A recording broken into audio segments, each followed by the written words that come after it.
Hi friends, welcome back to CSEB and PSC master YouTube channel. അപ്പോൾ junior cooperative ഇൻസ്പെക്ടറിൻ്റെ സിലബസൊക്കെ വന്നു. അപ്പോൾ നമ്മൾ ഇന്ന് മുതൽ ക്ലാസ്സുകൾ ആരംഭിക്കുകയാണ്. അപ്പോൾ നമ്മുടെ സിലബസിൻ്റെ ആദ്യത്തെ ഭാഗത്തു നിന്ന് നമ്മൾ തന്നെ തുടങ്ങി നമുക്ക് ക്ലാസ്സുകൾ ഇന്ന് ആരംഭിക്കാമെന്ന് ഞാൻ വിചാരിക്കുന്നു. കോപ്പറേഷൻ എന്നുള്ള ഭാഗത്ത് cooperation and other economic system എന്നുള്ള ഭാഗത്ത് ക്യാപിറ്റലിസം, സോഷ്യലിസം, കമ്മ്യൂണിസം തുടങ്ങിയ ആശയങ്ങളെക്കുറിച്ച് പ്രധാനമായിട്ടും ചോദിച്ചിട്ടുണ്ട്. അപ്പം ആ കാര്യങ്ങളെക്കുറിച്ച് നമ്മൾ ഇന്ന് പ്രധാനമായിട്ട് ഡിസ്കസ് ചെയ്യും. അതുപോലെ തന്നെ കഴിഞ്ഞ ജൂനിയർ കോപ്പറേറ്റീവ് ഇൻസ്പെക്ടറിൻ്റെ സിലബസ് ബേസ്ഡ് ക്ലാസ്സുകൾ നമ്മുടെ ചാനലിൽ പ്ലേലിസ്റ്റിൽ അപ്ഡേറ്റ് ചെയ്തിട്ടുണ്ട്. അപ്പോൾ നിങ്ങൾക്ക് അവിടെ പോയി കഴിഞ്ഞ ക്ലാസ്സുകൾ നിങ്ങൾക്ക് കാണാവുന്നതാണ്. എങ്കിലും പുതിയ സിലബസ് ബേസ്ഡ് ക്ലാസ്സുകൾ നമ്മൾ ഈ ചാനലിൽ എല്ലാ ദിവസവും ചെയ്യുന്നതാണ്. അപ്പോൾ അത് നിങ്ങൾ വാച്ച് ചെയ്യുക, പ്രധാനപ്പെട്ട പോയിൻറ്റുകൾ കുറിച്ചെടുക്കുവാനും ശ്രദ്ധിക്കുക. അതുപോലെ ചാനൽ സബ്സ്ക്രൈബ് ചെയ്തിട്ടില്ലാത്തവർ സബ്സ്ക്രൈബ് ചെയ്യുവാനും ശ്രദ്ധിക്കുക. അപ്പോൾ നമുക്കിന്ന് ക്ലാസ്സിലേക്ക് കടക്കാം. അപ്പം നമ്മൾ difference between communism, capitalism and socialism, ഈ മൂന്ന് ഐഡിയോളജീസിനെ കുറിച്ചാണ് പ്രത്യേകമായിട്ട് നമ്മൾ ഇന്ന് പഠിക്കാൻ പോകുന്നത്. ലോകത്തിൻ്റെ ചരിത്രത്തെ തന്നെ പ്രധാനമായിട്ടും സ്വാധീനിച്ചിട്ടുള്ള മൂന്ന് ഐഡിയോളജികളാണ് കമ്മ്യൂണിസം, ക്യാപിറ്റലിസം, അതുപോലെ തന്നെ സോഷ്യലിസം. ഇതിൻ്റെ അകത്ത് പ്രധാനപ്പെട്ട പോയിൻറ്റുകൾ മാത്രമാണ് നമ്മൾ ഡിസ്കസ് ചെയ്തു പോകുന്നത്. ഇത് മൂന്നും ഐഡിയോളജീസാണ്. പ്രത്യേകമായിട്ട് ഓരോരോ സാമൂഹിക സാഹചര്യം അനുസരിച്ച് രൂപം കൊണ്ട മൂന്ന് ഐഡിയോളജീസാണ് ഈ കമ്മ്യൂണിസം, ക്യാപിറ്റലിസം, അതുപോലെ സോഷ്യലിസം. മാത്രമല്ല ഇപ്പോൾ നിലവിലുള്ള ലോക സമ്പദ്ഘടനയെ സ്വാധീനിക്കുന്ന മൂന്ന് ഐഡിയോളജികളും കൂടിയാണ് ഈ മൂന്ന് ആശയങ്ങൾ. ഫോർ എക്സാമ്പിൾ, അമേരിക്കൻ സമ്പദ് വ്യവസ്ഥയെ ക്യാപിറ്റലിസ്റ്റ് സമ്പദ് വ്യവസ്ഥ എന്നാണ് അറിയപ്പെടുന്നത്. അതുപോലെ തന്നെ ചൈനീസ് സമ്പദ് വ്യവസ്ഥ കമ്മ്യൂണിസ്റ്റ് സമ്പദ് വ്യവസ്ഥ എന്നറിയപ്പെടുന്നു. അതുപോലെ തന്നെ ഇന്ത്യൻ സമ്പദ് വ്യവസ്ഥയാണെങ്കിൽ മിക്സഡ് ഇക്കണോമി എന്നാണ് അറിയപ്പെടുന്നത്. ക്യാപിറ്റലിസ്റ്റ് അതുപോലെ തന്നെ സോഷ്യലിസം എല്ലാം കൂടി ഉൾക്കൊണ്ടിട്ടുള്ള ഒരു മിക്സഡ് സമ്പദ് വ്യവസ്ഥയാണ്, മിക്സഡ് എക്കോണമിയാണ് ഇന്ത്യൻ സമ്പദ് വ്യവസ്ഥ. അതുപോലെ തന്നെ ഇന്ന് ലോകത്തെ സ്വാധീനിക്കുന്ന സമ്പദ് വ്യവസ്ഥകളെ സ്വാധീനിക്കുന്ന ഐഡിയോളജീസുകളും കൂടിയാണ് ഈ കമ്മ്യൂണിസം, ക്യാപിറ്റലിസം, അതുപോലെ തന്നെ സോഷ്യലിസം എന്നും നമുക്ക് അറിഞ്ഞിരിക്കുക. അതുപോലെ തന്നെ communism and socialism arose as a form of protest against the exploitation of the working class during the age of industrial revolution. Industrial റെവല്യൂഷൻ്റെ ഭാഗമായിട്ടുണ്ടായ വർക്കേഴ്സിന് എതിരെ ഉണ്ടായ എക്സ്പ്ലോയിറ്റേഷൻ തടയാൻ വേണ്ടിയാണ് ആദ്യമായിട്ട് കമ്മ്യൂണിസം അതുപോലെ തന്നെ സോഷ്യലിസം ആദ്യമായിട്ട് രൂപം കൊണ്ടത്. ഇൻഡസ്ട്രിയൽ റെവല്യൂഷൻ്റെ സമയത്തുണ്ടായ എക്സ്പ്ലോയിറ്റേഷൻ, വർക്കേഴ്സിനെതിരായി ഉണ്ടായിട്ടുള്ള എക്സ്പ്ലോയിറ്റേഷൻ തടയാൻ വേണ്ടിയാണ് ആദ്യമായിട്ട് ഈ ഒരു സോഷ്യലിസവും കമ്മ്യൂണിസവും ആദ്യമായിട്ട് രൂപം കൊണ്ടത്. അപ്പോൾ ഇത്തരത്തിൽ രൂപം കൊണ്ട ഐഡിയോളജീസ് ഏതാണ് എന്ന് ചോദിച്ചാൽ അതിൻ്റെ ആൻസർ കമ്മ്യൂണിസവും സോഷ്യലിസമാണെന്ന് പഠിച്ചു വയ്ക്കുക. അതുപോലെ തന്നെ other being that they are both an alternative to capitalism. Capitalism എന്നുള്ള ഐഡിയോളജിക്ക് എതിരായിട്ട് അല്ലെങ്കിൽ അതിനൊരു ഓൾട്ടർനേറ്റീവ് പകരം വയ്ക്കാവുന്ന ഒരു ഐഡിയോളജി ആയിട്ട് രൂപം കൊണ്ട രണ്ട് ആശയങ്ങളായിരുന്നു ഈ സോഷ്യലിസവും കമ്മ്യൂണിസവും. ഈ രണ്ട് പോയിൻറ്റും വളരെ പ്രധാനപ്പെട്ടതാണ്. സോഷ്യലിസവും കമ്മ്യൂണിസവുമായിട്ട് ബന്ധപ്പെട്ട് പഠിക്കുമ്പോൾ ഈ രണ്ട് പോയിൻറ്റും ഓർത്ത് വയ്ക്കുക. ഇനി നമ്മൾ പ്രധാനപ്പെട്ട ഡിഫറൻസ് ആണ് നമ്മൾ കാണുന്നത്. Difference between communism, capitalism and socialism. ഈ ഒരു മൂന്ന് ആശയങ്ങൾ തമ്മിലുള്ള പ്രധാനപ്പെട്ട ഡിഫറൻസ് നമ്മൾ നോക്കുകയാണ്. ആദ്യമായിട്ട് കമ്മ്യൂണിസത്തിൽ നോ പ്രൈവറ്റ് ഓണർഷിപ്പ്. കമ്മ്യൂണിസത്തിൽ പ്രൈവറ്റ് ഓണർഷിപ്പ് അലൗഡ് അല്ല. അവിടുത്തെ മീൻസ് ആൻഡ് പ്രൊഡക്ഷൻ എല്ലാം നിയന്ത്രിക്കുന്നത് ഗവൺമെൻറ്റാണ്. ഗവൺമെൻറ്റിൻ്റെ കീഴിലാണ് കമ്മ്യൂണിസത്തിൽ മീൻസ് ആൻഡ് പ്രൊഡക്ഷൻ. അതുകൊണ്ട് പ്രൈവറ്റ് ഓണർഷിപ്പ് അവിടെ പോസിബിൾ അല്ല. ക്യാപിറ്റലിസത്തിൽ ടോട്ടൽ പ്രൈവറ്റ് ഓണർഷിപ്പാണ്. കമ്മ്യൂണിസത്തിൻ്റെ നേരെ ഓപ്പോസിറ്റാണ് ക്യാപിറ്റലിസം. ക്യാപിറ്റലിസത്തിൽ ഗവൺമെൻറ്റിൻ്റെ ഇൻ്റർവെൻഷൻ വളരെ കുറവായിരിക്കും. എന്നാൽ അവിടെ പ്രൈവറ്റ് ആയിട്ടുള്ള പാർട്ടികളാണ് മീൻസ് ആൻഡ് പ്രൊഡക്ഷൻ കൺട്രോൾ ചെയ്യുന്നത്. സോഷ്യലിസത്തിൻ്റെ കേസിലാണെങ്കിൽ ലിമിറ്റഡ് പ്രൈവറ്റ് ഓണർഷിപ്പാണ്. എന്ന് വെച്ചാൽ പ്രൈവറ്റ് ഓണർഷിപ്പ് ഉണ്ട്, അക്കൂട്ടത്തിൽ തന്നെ ഗവൺമെൻറ്റിൻ്റെ ഭാഗത്തുനിന്നുണ്ടായ മീൻസ് ആൻഡ് പ്രൊഡക്ഷൻ കൺട്രോൾ ചെയ്യുന്നത് ഗവൺമെൻറ്റിൻ്റെ ഭാഗത്തുനിന്ന് അല്പം കൂടുതലാണ്. പ്രൈവറ്റ് ഓണർഷിപ്പ് ഉണ്ടെങ്കിൽ പോലും ഗവൺമെൻറ്റിൻ്റെ ഭാഗത്താണ് കൺട്രോൾ കൂടുതൽ. എന്നാൽ പൂർണ്ണമായും ഗവൺമെൻറ്റിൻ്റെ കൺട്രോളിലല്ല, പ്രൈവറ്റ് പാർട്ടീസും അക്കാര്യത്തിൽ ഇടപെടുന്നുണ്ട് എന്നുള്ള കാര്യം സോഷ്യലിസത്തിൽ പഠിക്കണം. അതുപോലെ തന്നെ കമ്മ്യൂണിസത്തിൽ മാർക്കറ്റിനെ നിയന്ത്രിക്കുന്നത് സെൻട്രൽ ഗവൺമെൻറ്റാണ് കമ്മ്യൂണിസത്തിൽ മാർക്കറ്റ് നിയന്ത്രിക്കുക. എന്നാൽ ക്യാപിറ്റലിസത്തിൽ മാർക്കറ്റ് ഫോഴ്സസ് എന്ന് പറഞ്ഞാൽ കുത്തക മുതലാളിമാരും അതുപോലെ മറ്റ് മാർക്കറ്റിനെ സ്വാധീനിക്കാവുന്ന ഘടകങ്ങളുമാണ് ക്യാപിറ്റലിസത്തിലെ മാർക്കറ്റിനെ നിയന്ത്രിക്കുന്നത്. സോഷ്യലിസത്തിൽ ഗവൺമെൻറ് ആൻഡ് പ്രൈവറ്റ് എൻറ്റിറ്റീസ് ഇവർ രണ്ടുപേരും കൂടി ചേർന്നാണ് മാർക്കറ്റിനെ നിയന്ത്രിക്കുക. കമ്മ്യൂണിസത്തിൽ നോ ക്ലാസ് ഡിസ്റ്റിങ്ഷൻ എന്നാണ് പറഞ്ഞിരിക്കുന്നത്. അതായത് സമൂഹത്തെ വിവിധ കാറ്റഗറികളായിട്ട് കമ്മ്യൂണിസത്തിൽ തിരിച്ചിട്ടില്ല. എല്ലാവർക്കും ഒരേ തുല്യ ഈക്വലായിട്ടുള്ള ഒരു അവകാശവും പാർട്ടിസിപ്പേഷനും ഒക്കെ ഉറപ്പുവരുത്തുവാൻ കമ്മ്യൂണിസത്തിൽ ശ്രമിക്കുന്നുണ്ട്. ക്യാപിറ്റലിസത്തിൽ ക്ലാസ് ഡിസ്റ്റിങ്ഷൻ ഉണ്ട് എന്നാണ് നമുക്ക് അറിയാൻ സാധിക്കുക. കമ്മ്യൂണിസത്തിൽ ക്ലാസ് ഡിസ്റ്റിങ്ഷൻ ഇല്ല, പക്ഷേ ക്യാപിറ്റലിസത്തിൽ ക്ലാസ് ഡിസ്റ്റിങ്ഷൻ വ്യക്തമായിട്ട് അറിയാം.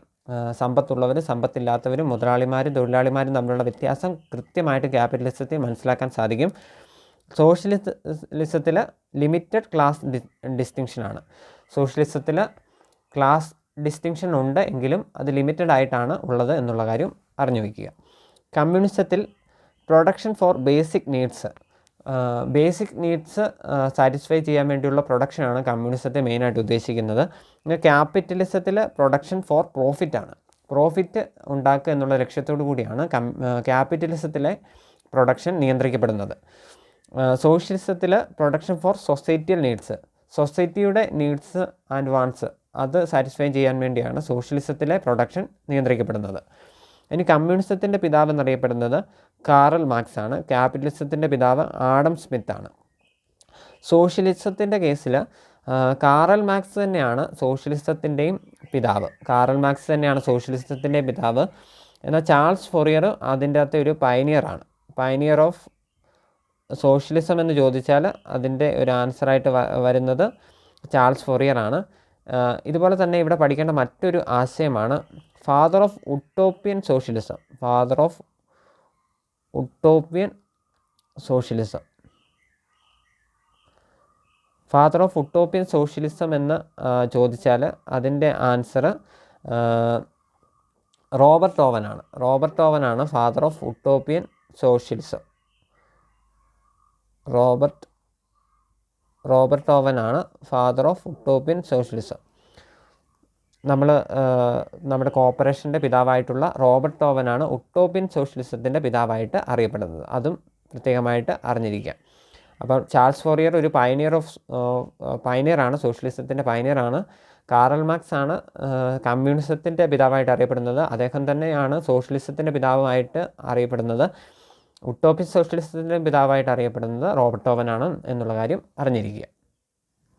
ഇനി ഈ മൂന്ന് ഐഡിയോളജീസിൻ്റെയും കൂടുതൽ ഡിഫറൻസ് ജസ്റ്റ് ഒന്ന് പെട്ടെന്നൊന്ന് നോക്കി പോകാം. ക്യാപിറ്റലിസത്തിൻ്റെ ഐഡിയോളജി എന്ന് പറഞ്ഞാൽ മാക്സിമൈസേഷൻ ഓഫ് പ്രോഫിറ്റാണ്. ക്യാപിറ്റലിസത്തിൻ്റെ ഐഡിയോളജി മാക്സിമൈസേഷൻ ഓഫ് പ്രോഫിറ്റാണ്. It also believes in laissez faire. Laissez faire എന്നുള്ള ആശയത്തിലാണ് ഇത് ബിലീവ് ചെയ്യുന്നത്. എന്ന് വെച്ചാൽ a philosophy which emphasise on leaving circumstances to run their natural course without any external intervention. External ഇൻ്റർവെൻഷൻ്റെ ഒരു ഇടപെടലില്ലാതെ തന്നെ അവിടുത്തെ പ്രൊഡക്ഷൻ ആൻഡ് നീഡ്സ് കൺട്രോൾ ചെയ്യുകയും അതിനനുസരിച്ച് പ്രൊഡക്ഷൻ നിയന്ത്രിക്കുകയും ചെയ്യുന്ന ഒരു തിയറിയാണ് laissez faire. Laissez ഫെയറുമായി ബന്ധപ്പെട്ടിരിക്കുന്ന ഐഡിയോളജി ഏതെന്ന് ചോദിച്ചാൽ അതിൻ്റെ ആൻസർ ക്യാപിറ്റലിസം ആണെന്ന് പഠിച്ചു വയ്ക്കുക. കമ്മ്യൂണിസത്തിൽ from each according to his ability and to each according to his needs. ഓരോരുത്തരുടെയും കഴിവിനും ഓരോരുത്തരുടെ ആവശ്യങ്ങൾക്കനുസരിച്ചാണ് കമ്മ്യൂണിസം പ്രവർത്തിക്കുന്നത്. സോഷ്യലിസത്തിൽ from each according to his ability to each according to his contribution. ഓരോരുത്തരുടെ കഴിവിനും ഓരോരുത്തരുടെ സംഭാവനയ്ക്കും അനുസരിച്ചാണ് സോഷ്യലിസത്തിൻ്റെ റിട്ടേൺ ഓരോരുത്തർക്ക് ലഭിക്കുക. സോഷ്യലിസത്തിൻ്റെ ഐഡിയോളജി ഇതാണ്. അപ്പോൾ ഈ കമ്മ്യൂണിസവും സോഷ്യലിസവും തമ്മിൽ ചെറിയൊരു വ്യത്യാസമേ ഉള്ളൂ. ഈച്ച് അക്കോർഡിംഗ് ടു ഹിസ് നീഡ്സും each according to his contribution ആണെങ്കിൽ socialism, according to his needs ആണെങ്കിൽ കമ്മ്യൂണിസം, മാക്സിമൈസേഷൻ ഓഫ് പ്രോഫിറ്റ് ആണെങ്കിൽ ക്യാപിറ്റലിസം, ലെസ് ഈസ് ഫെയർ എന്ന് ചോദിച്ചാലും ക്യാപിറ്റലിസം. അത് പഠിച്ചു വയ്ക്കുക. അടുത്തത് economy planning. In capitalist societies the economy is planned as per the functions of the free market. Free മാർക്കറ്റിൻ്റെ സ്വാധീനപ്രകാരം, അതായത് മാർക്കറ്റിനെ നിയന്ത്രിക്കുന്ന കുത്തക മുതലാളിമാരുടെ സ്വാധീനപ്രകാരമാണ് എക്കണോമിക് പ്ലാനിങ് ക്യാപിറ്റലിസത്തിൽ നടക്കുന്നത്. അതുപോലെ തന്നെ economics plan by central government ആണ്. കമ്മ്യൂണിസത്തിൽ സെൻട്രൽ ഗവൺമെൻറ് ആണ് എക്കണോമി പ്ലാൻ ചെയ്യുന്നത്. സോഷ്യലിസത്തിലും സെൻട്രൽ ഗവൺമെൻറ് ആണെന്നാണ് പറഞ്ഞിരിക്കുക. അവിടെ പ്രൈവറ്റ് പാർട്ടീസിൻ്റെ ഇൻവോൾവ്മെൻറ്റ് ഉണ്ടെങ്കിലും ഭൂരിഭാഗവും സെൻട്രൽ ഗവൺമെൻറ്റിൻ്റെ സ്വാധീനത്താലാണ് എക്കണോമി പ്ലാൻ ചെയ്യുന്നത്. അടുത്തതായിട്ട് ownership of economic resources. Economic റിസോഴ്സസിൻ്റെ ഓണർഷിപ്പ് നമ്മൾ മുമ്പേ കണ്ട ആശയം തന്നെയാണ്. പ്രൈവറ്റ് ഓണർഷിപ്പ് ആണ് ക്യാപിറ്റലിസത്തിൽ. എന്നാൽ കമ്മ്യൂണിസത്തിൽ all economic resources are publicly owned and controlled by the government ആണ്. എന്നാൽ സോഷ്യലിസത്തിൽ individuals can own personal property but all industrial and production capacity is communally owned and managed by the democratically elected government ആണ് സോഷ്യലിസത്തിൽ. അപ്പോൾ ക്യാപിറ്റലിസത്തിൽ private ownership, കമ്മ്യൂണിസത്തിൽ owned and operated by government, സോഷ്യലിസത്തിൽ individuals can own personal property but the production capacity and industrial capacity is communally owned and managed by democratically elected government ആണ്. ഇതും നിർബന്ധമായിട്ടും പഠിച്ചു വയ്ക്കുക. അടുത്ത ഭാഗം ക്ലാസ് ഡിസ്റ്റിങ്ഷൻ. നമ്മൾ കണ്ടു ക്ലാസ് ഡിസ്റ്റിങ്ഷൻ, സമൂഹത്തെ ഓരോ തട്ടായിട്ട് തിരിച്ചിട്ടുണ്ടോ എന്നുള്ളതാണ് ഇവിടുത്തെ വ്യത്യാസമായിട്ട് നമ്മൾ നോക്കുന്നത്. ക്യാപിറ്റലിസത്തിൽ there exist distinction, class distinction abolished in communism, class exist but the difference between them greatly reduced. Class distinction ഉണ്ടെങ്കിലും അവ തമ്മിലുള്ള വ്യത്യാസം പെട്ടെന്ന് അറിയാൻ സാധിക്കില്ല. ഇവിടെ സോഷ്യലിസത്തിൽ. കമ്മ്യൂണിസത്തിൽ ക്ലാസ് ഡിസ്റ്റിങ്ഷൻ അബോളിഷ്ഡ് ആണ്, എന്നാൽ ക്യാപിറ്റലിസത്തിൽ നിലനിൽക്കുന്നു എന്നുള്ളതും അറിഞ്ഞു വയ്ക്കുക. അടുത്തത് റിലീജിയൻ. റിലീജിയനുമായി ബന്ധപ്പെട്ട് റിലീജിയനുമായി വലിയ ബന്ധം പുലർത്താത്ത ഒരു ഐഡിയോളജിയാണ് ക്യാപിറ്റലിസം. അവരുടെ മെയിൻ മോട്ടീവ് പ്രോഫിറ്റാണ്. അതുകൊണ്ട് റിലീജിയനിൽ വിശ്വസിക്കാതിരിക്കുകയോ ഒക്കെ ചെയ്യാം എന്നുള്ളൊരു ആശയമാണ് ക്യാപിറ്റലിസ്റ്റ്. നിർബന്ധമുള്ള കാര്യമൊന്നുമില്ല, അവർക്ക് അതിനേക്കാൾ ഉപരിയായിട്ട് മറ്റ് പല കാര്യങ്ങൾക്കുമാണ് പ്രാധാന്യം കൊടുക്കുന്നത്. എന്നാൽ കമ്മ്യൂണിസത്തിൽ religion is effectively abolished. Religion എന്നുള്ള ആശയത്തെ പൂർണ്ണമായും തള്ളിക്കളയുന്ന ഒരു ആശയമാണ് കമ്മ്യൂണിസം. അതുപോലെ തന്നെ freedom of religion is allowed. സോഷ്യലിസത്തിൽ റിലീജിയസ് ഫ്രീഡം അലൗഡാണ്. വിശ്വസിക്കാതിരിക്കുകയോ ചെയ്യാനുള്ള ഫ്രീഡം ഓരോ വ്യക്തിക്കും പൗരനും അവകാശപ്പെട്ടത് നൽകുന്ന ഒരു ആശയമാണ് സോഷ്യലിസം. എന്നാൽ കമ്മ്യൂണിസത്തിൽ അത് അബോളിഷ്ഡ് ആണ്. എന്നാൽ ക്യാപിറ്റലിസത്തിൽ ഇഷ്ടമുള്ള പോലെ ചെയ്യാം എന്നുള്ളൊരു രീതിയാണ്. അടുത്തായിട്ട് നമ്മൾ പഠിക്കുന്നത് വെൽഫെയർ മെഷേഴ്സിനെ കുറിച്ചാണ്. വെൽഫെയർ മെഷേഴ്സിൻ്റെ കേസിൽ ക്യാപിറ്റലിസത്തിൽ the welfare system is available only to those who have the wealth to pay for their services.